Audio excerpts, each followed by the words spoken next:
Hi friends, welcome to our channel. ఈరోజు బ్రహ్మముడి సీరియల్లో ఏం జరగబోతుందో తెలుసుకోవాలనుకుంటున్నారా? ఇంకెందుకు ఆలస్యం, వెంటనే మన ఛానల్ని సబ్స్క్రైబ్ చేసుకొని సపోర్ట్ చేసి వీడియోని లైక్ చేయడం మర్చిపోవద్దు. నువ్వు మాట్లాడుతుంటే నా కొడుకు ధైర్యం చెప్తున్నట్టే ఉందమ్మా. ఆ రేఖ మన నేషనం కోరుకుంటూ ఆస్తి ఎక్కడ చేజారిపోతుందో నన్ను కంగారు పడుతుంటే మా కోసం ఏమీ కానీ నువ్వు ఇంతలా తపన పడుతున్నా అని అపర్ణ ఏడుస్తూ ఉంటే, అలా అంటారేంటి నానమ్మ? ఇందు అక్క ఎంతో ప్రేమగా నన్ను దగ్గరకు తీసుకుంది, తన చెల్లును అనుకుంది. అలాంటప్పుడు నేను పరాయిదాన్ని ఎలా అవుతాను అని నందు అంటూ ఉంటే, మరి ఇప్పుడు అక్క ఎక్కడుందో ఎలా తెలుసుకుంటారు అని స్వాతి అడుగుతుంది. దాని గురించి ఆలోచిస్తున్నాను. ఒకే ఒక్క అవకాశం దొరికితే చాలు, తను ఎక్కడున్నా సరే నేను వెతికి తీసుకొస్తాను అని నందు అంటూ ఉంటే, ఆ అవకాశం ఉంటుందంటారా అని స్వాతి అడుగుతుంది. నేరం చేసిన వాళ్ళు ఎవరైనా సరే ఎక్కడో ఒక చిన్న అవకాశం వదిలే ఉంటారు. తప్పు చేసుకున్న వాళ్ళు తప్పించుకొని తిరుగుతారు. అక్కని ఎత్తుకెళ్లే వాళ్ళు కూడా తప్పకుండా ఏదో ఒక తప్పు చేసే ఉంటారు. అదేంటో తెలుసుకోవాలి అని నందు అంటుంది. మరోవైపు రాజు ఇందు కోసం భోజనం తీసుకొచ్చి, నీ పనే బాగుంది, కూర్చున్న దగ్గరికి అన్నీ వస్తున్నాయి, సేవలు చేయలేక మేం చేస్తున్నాం, తిను అని అంటూ ఉంటే, నాకొద్దు అని ఇందు అంటుంది. ఎందుకొద్దు? అన్నం పరబ్రహ్మ స్వరూపం అంటారు, నోటుకొచ్చిన దగ్గర నుంచి కాదు అనకూడదు అని లక్కీ అంటూ ఉంటే, మీరు తీసుకొచ్చిన దాన్ని కూడా భోజనం అంటారా? ఇందాక తీసుకొచ్చిన భోజనంలో అన్నం ఉడకనే లేదు, నోట్లో పెట్టుకుంటే మేకుల్లా గొచ్చుకుంటున్నాయి, పప్పుని తుప్పు పట్టించాయి, కూరనేమో కక్కుర్తిగా వండారు, రసం పేరుతో నీళ్లు పోశారు అని ఇందు అంటూ ఉంటే, తను చెప్పేది నిజమే మామ, నా వల్ల కూడా తినడం కావట్లేదు అని లక్కీ అంటూ ఉంటే, ఏంట్రా బిర్యానీ కోసం తన్ని సపోర్ట్ చేస్తున్నావా అని రాజు అంటూ ఉంటే, నాకు బిర్యానీ వద్దు, ఇంటి ఫుడ్ కావాలి అని ఇందు అంటూ ఉంటే, అత్తారింటి ఫుడ్ ఏమొద్దా అని రాజు అంటాడు. సూపర్ మామ, మీ అమ్మకి చెప్పి వండించి తీసుకొద్దామా అని లక్కీ అంటూ ఉంటే, మనకు పెట్టడానికే ఫీల్ అవుతున్నారు, ఇంకా మళ్ళీ దీనికి కూడానా అని రాజు అంటూ ఉంటే, నీలాంటి కొడుకుంటే అలానే ఫీల్ అవుతారు, నాకు ఇంటి ఫుడ్డే కావాలి, అదైతేనే తింటానని ఇందు అంటూ ఉంటే, అయితే తినకు అని రాజు వెళ్ళిపోతూ ఉంటే, హలో, నాకేమైనా అయితే మీకు డబ్బులు కాదు కదా, కనీసం చిల్లర కూడా రాదు అని ఎందు అంటుంది. మామ, తను చెప్పింది కూడా నిజమే కదరా, ఒకసారి ఆలోచించని లక్కీ అంటూ ఉంటే, అరే ఎంత ఆలోచించినా మనకి వండడం రాదు కదరా అని రాజు అంటూ ఉంటే, తనకొచ్చు కదరా అని లక్కీ రాజు ఇద్దరు కలిసి ఎందు వైపు చూస్తూ ఉంటారు. ఏంటి అలా చూస్తున్నారు అని ఎందు అడుగుతుంది. ఇంకా రాజు లక్కీ కలిసి ఇందుని కిచెన్లోకి తీసుకొచ్చి చైర్కి కట్టి పడేస్తారు. ఎక్కడికెందుకురా నన్ను తీసుకొచ్చారు అని ఎందు అంటూ ఉంటే, ఎలా చెయ్యాలో చెప్పు, మేము చేసి పెడతాం అని రాజు అంటూ ఉంటే, ఏ జన్మలో నా కర్మో, మీలా మీకు దొరికిపోయాను, 4 ఆలు 4 మిర్చి తీసుకో, కట్ చేయి అని ఇందు చెప్తూ ఉంటే, రాజు ఇందు చెప్పినట్టుగా చేస్తూ ఉంటాడు. కడాయ్ అంత మంటలో పెట్టి కాలిస్తే బొగ్గు ముక్కలా తయారవుతాయి, నోట్లో పెట్టుకుంటే మసి తప్ప ఇంకేం మిగలదు అని ఎందు అంటూ ఉంటే, అమ్మా నీకు దండమే తల్లి, రాజు రంపాను పెడుతున్నావు, నిన్ను కిడ్నాప్ చేసినప్పుడు కూడా ఇన్ని తిప్పలు పడలేదు అని రాజు అంటూ ఉంటే, నన్ను వదిలేస్తే ఆ వంట ఏదో నేనే తగలబెడతాను కదా అని ఎందు అంటుంది. సూపర్ ఐడియా మామ అని లక్కీ అంటూ ఉంటే, ఏంట్రా సూపర్ ఐడియా, అది తప్పించుకోవడానికి ప్లాన్ వేస్తుంది అని రాజు అంటాడు. కావాలంటే ఆ తలుపుకి తాళం వేసుకొని చావండి, కానీ నా వంట నన్ను చేసుకోనివ్వండి అని ఎందు అంటూ ఉంటే, సడన్గా మాకు ఎంత హెల్ప్ చేయాలని నీకెందుకు అనిపించిందో అని రాజు అడుగుతాడు. నీ వంట చూసి భయం వేసింది, తింటే పోతానేమో భయంగా ఉంది అని ఎందు అంటూ ఉంటే, మామ చేపిద్దాంరా, మనకు ఎలాగో రాదు, తనే చేస్తుంది, కడుపు నిండా తిందాంరా అని లక్కీ అనడంతో, సరే కట్లు విప్పుతాను, పారిపోవాలని మాత్రం చూడొద్దు అని రాజు ఇందుని కట్లు విప్పేసి వంట చేయమని చెప్తాడు. ఇంకా ఇందు పారిపోవాలని ట్రై చేస్తుండగా యాక్టింగ్ చేస్తూ ఉంటే, ఇంకా రాజు లక్కీ ఇందు ఎక్కడ పారిపోతుందోనని భయపడుతూ ముందే పరుగులు పెడుతూ ఉంటారు. ఇంకా ఇందు నవ్వుతూ, ఆ మాత్రం భయం ఉండాలి, ఇక నా వంట సంగతి నేను చూసుకుంటా అని ఇందు అంటే, దీన్ని ఎవరు చేసుకుంటాడో కానీ పాపం వాడి బతుకు పాతాల భైరవే అని రాజు అంటూ ఉంటే, మామ నాకు ఎందుకు ఆ బాధితుడివి నువ్వే అవుతావు అనిపిస్తుంది మామ అని లక్కీ అంటూ ఉంటాడు. కొడితే కొబ్బరికాయలా ముక్కలైపోతావు అని రాజు అంటూ ఉంటే, అది కాదు మామ, ఆ పోలీసుడు ముందు నువ్వే మొగుడని ఒప్పుకున్నావు కదా, ఏమో ఎవరికి తెలుసు, ఆ టైంలో ఆ దేవుడు నా నోట ఆ మాట ఎందుకు అనిపించాడో ఏమో అని లక్కీ అంటాడు. సడన్గా జాతకాలు చెప్పడం ఎప్పటి నుంచి స్టార్ట్ చేసావని రాజు అంటూ ఉంటే, జాతకాలు కాదు మామ, జాగ్రత్త పడమంటున్నాను అని లక్కీ అంటాడు. రే మెడ మీద కత్తి పెట్టి తాళి కట్టమంటే చచ్చిపోతానే తప్ప దాని మెడలో మాత్రం తాళి కట్టను అని రాజు అంటాడు. ఇంకా ఇందు రాజు వాళ్ళ కోసం వంట చేస్తూ ఉంటుంది. మరోవైపు నందు ఎక్కడో ఏదో లాజిక్ మిస్ అవుతున్నాను, ఏదో ఒక క్లూ వదిలేస్తున్నాను. అక్క తనంతటి తాను కిడ్నాప్ చేయించుకుంటాను అనుకుంది, కానీ లాస్ట్ మినిట్లో అక్క ఏర్పాటు చేసిన వాళ్ళు కిడ్నాప్ చేయలేదు. మరి ఎవరు కిడ్నాప్ చేసుంటారు? ఎలా తెలుసుకోవాలి? ఫంక్షన్ ఫుటేజ్ ఉంది కదా, ఆ ఫుటేజ్ చూస్తే ఏదైనా క్లూ దొరకొచ్చు అనుకుంటూ నందు ల్యాప్టాప్ తీసుకొచ్చి ఓపెన్ చేసి చూస్తూ ఉంటుంది. ఇంకా ఇందు వేసుకున్న డ్రెస్ గురించి ఆలోచిస్తూ రాజు వల్ల ఉన్న ఇంట్లో ఆరేసి ఉండడం గుర్తు చేసుకుంటూ ఎస్ అదే డ్రెస్, అక్క ఆ ఇంట్లోనే ఉండే అవకాశం ఉంది అనుకుంటూ ఇందు కోసం బయలుదేరుతుంది. మరోవైపు ఇందు వంట చేసి అన్ని టేబుల్ పైకి తీసుకొచ్చి పెడుతుంది. అబాబా ఇలాంటి వాసన చూసి ఎన్ని రోజులైందో, ఇక తిన్నామంటే రుచి నశాలానికి అంటుకునేలా ఉంది. నేను మొహమాట పడకుండా కాస్త ఎక్కువ తిట్టండి, నేను లొట్టలు వేసుకుంటూ తింటాను అని లక్కీ అంటూ ఉంటే నీకు నిజంగానే సిగ్గు లేదురా? అయినా అంత భావరక్షణ ఎందుకు చేస్తున్నావురా? ఎన్నాళ్ళు మా ఇంట్లో మా అమ్మ చేతి వంట తింటూనే ఉన్నావు కదా, ఇదే లొట్టలు వేసుకొని తిన్నావు కదరా అని రాజు అంటూ ఉంటే అది అమ్మ చేతి వంట మామ, ఆకలి మాత్రమే తీరుతుంది, కానీ ఇక్కడ చూడు ఎన్ని రకాల వంటలో ఒక్కోటి ఒక్కో వాసనతో మత్తి పోయేలా ఉందనుకో అని లక్కీ అంటాడు. థ్యాంక్స్ లక్కీ, ఎన్ని రోజులు నా వంటలకి పేరు పెట్టేవాళ్ళే కానీ నువ్వే నన్ను ఫస్ట్ టైం పొగుడుతున్నావు అని ఇందు అంటూ ఉంటే టాలెంట్ని ఎంకరేజ్ చేయడమే నా హాబీ, మీరు పెట్టుకోండి ముగ్గురం కలిసి తిందాం అని లక్కీ అంటాడు.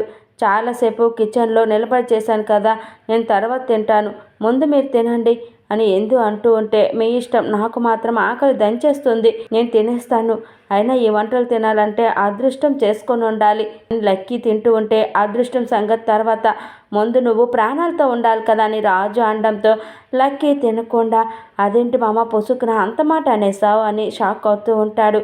లేకపోతే వద్దంటున్న మన కోసం వంటలు చేసింది మేడం గారు, అప్పుడే నీకు అర్థం కాలేదా అని రాజు అంటూ ఉంటే ఫుడ్ చూడగానే కక్కుర్తి పడ్డాను మేడం, అంటే ఇందులో ఏదైనా కలిపే ఉంటుంది అంటావా అంటూ లక్కీ తిండు. డౌట్ ఎందుకు, తప్పకుండా కలిపే ఉంటుంది, మనం తినే అన్నంలో ఏ విషమో మొత్తం ఉందో కలిపి మనం ఇద్దరం తిని పడిపోతే మేడం గారు తప్పించుకోవాలని ప్లాన్ వేసిందని రాజు అంటూ ఉంటే తప్పించుకోవడానికి తినే అన్నంలో విషం కలిపేంత దుర్మార్గురాలని కాదు నేను, రోజు సగం సగం ఆకలితో కడుపు మార్చుకుంటున్నారు కదా అని జాలిపడి చేశాను అని ఎందు అంటూ ఉంటే నువ్వు జాలి పడ్డావంటే నమ్మడానికి మీ ఇంటికి వచ్చిన గెస్టులం కాదమ్మా, నేను కిడ్నాప్ చేసిన వాళ్ళమని రాజు అంటాడు. ఇప్పుడు మీరు నమ్మాలంటే నేనేం చెయ్యాలి అని ఎందు అడుగుతుంది. ముందు మీరు తినాలి అని రాజు అనడంతో చెప్పానుగా కాసేపు ఆగి తింటానని ఎందు అంటుంది. నేను చెప్పాను కదరా ఇందులో విషం కలిపిందని, ఏం కాకపోతే ఏం కలకపోతే మనతో తినడానికి ఏంటి ప్రాబ్లం అని రాజు అంటాడు. అవును మామ నువ్వు చెప్పింది కూడా నిజమే అని లక్కీ అంటాడు. ఇప్పుడేంటి నేను తింటే కానీ మీరు తినరు అంతేనా, సరే తింటానుండండి అంటూ ఇందు భోజనం వడ్డించుకొని తింటూ ఉంటుంది. రే మామ నువ్వు నమ్మినా నమ్మకపోయినా తిన్నా తినకపోయినా నేను మాత్రం తింటాను అంటూ లక్కీ కూడా ఇందుతో పాటు తింటూ ఉంటాడు. చూసావా నేను ఇంకా చచ్చిపోలేదు, శుభ్రంగా ఉన్నాను కాబట్టి నీ అనుమానం తీరిపోతే నువ్వు కూడా తినొచ్చు, లేకపోతే లక్కీ తిన్నాక తినాలి అనుకున్నా ఇక్కడ ఏం మిగలదు, అయినా మనుషుల్ని మోసం చేయడానికి నేనే మీలా కాదు, నన్ను నమ్మొచ్చు అని ఎందు అంటూ ఉంటే కనిపించిన ప్రతి ఒక్కరిని నమ్మే ఇక్కడి దాకా వచ్చా, నువ్వు మాకు చెప్పొద్దు, మా జాగ్రత్తలో మేము ఉండాలి కదా అని రాజు అంటాడు. సరిసర్లే తిను అని ఎందు చెప్పడంతో రాజు కూడా తింటూ ఉంటాడు. మరోవైపు నందు రాజు వాళ్ళు ఉన్న ఇంటి దగ్గరకు వచ్చి గోడ దూకుతోంది.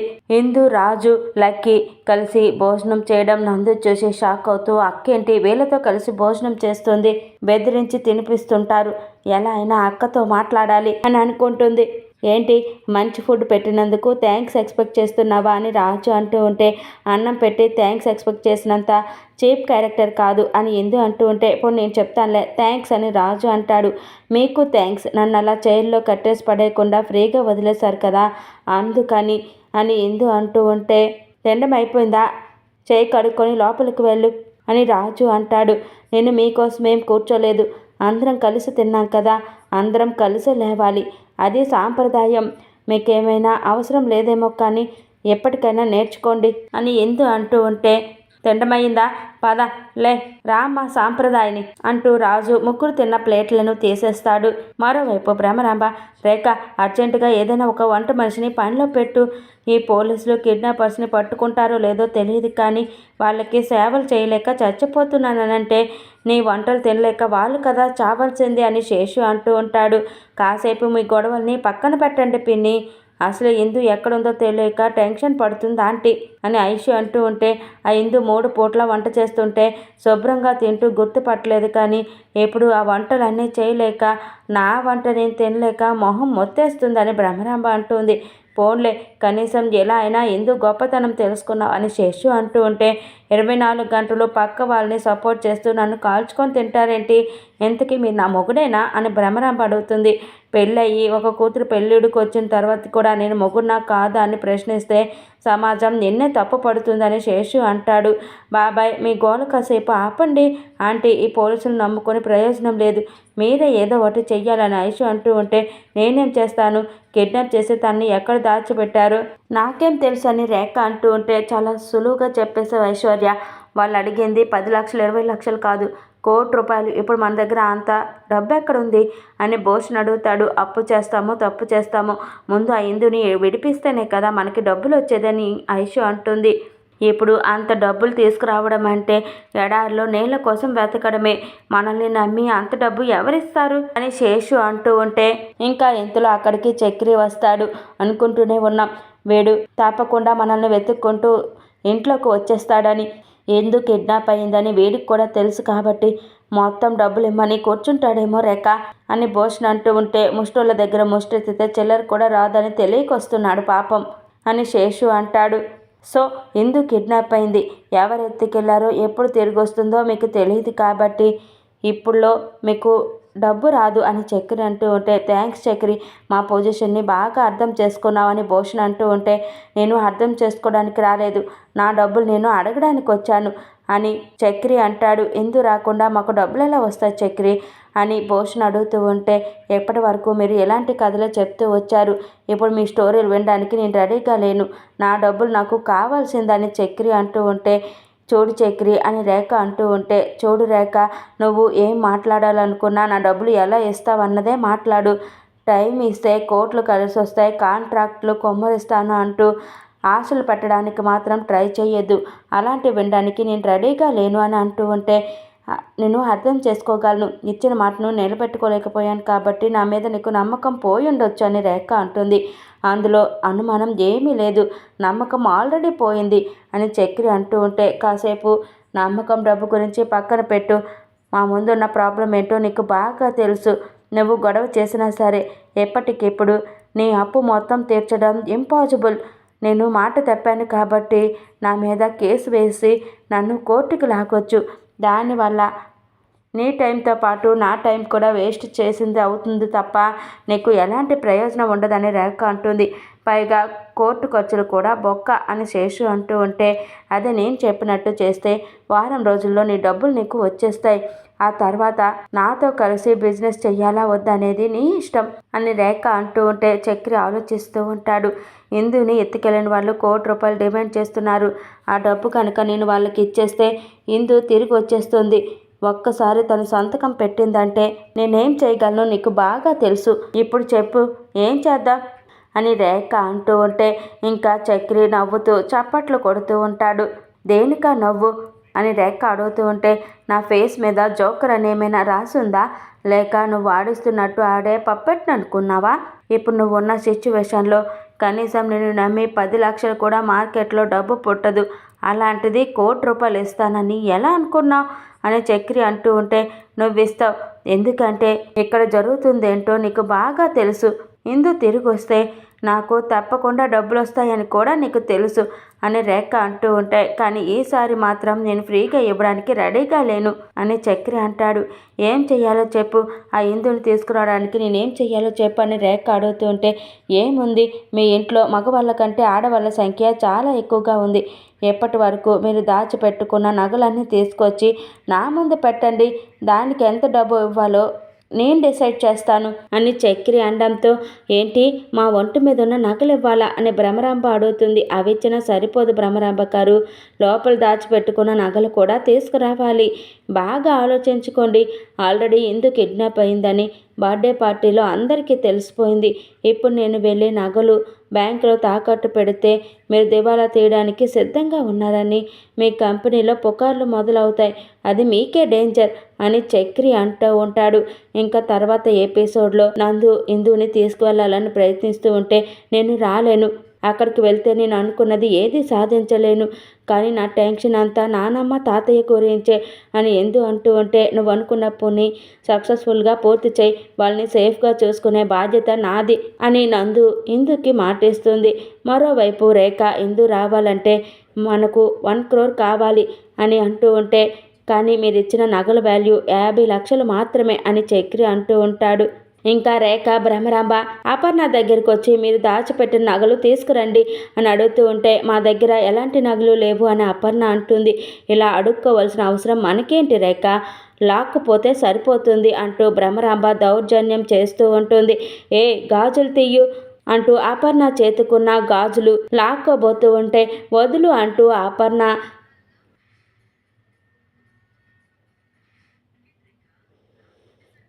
అరుస్తూ ఉంటుంది. ఇంకా ఇంతలో అక్కడికి నందు వచ్చి, హలో మేడమ్స్ అంటూ భ్రమరాంబని అడ్డుకుంటూ ఉంటుంది. మరి ఏం జరగబోతుంది అనేది రానున్న ఎపిసోడ్లో తెలుస్తుంది. Please subscribe my channel. Thank you for watching.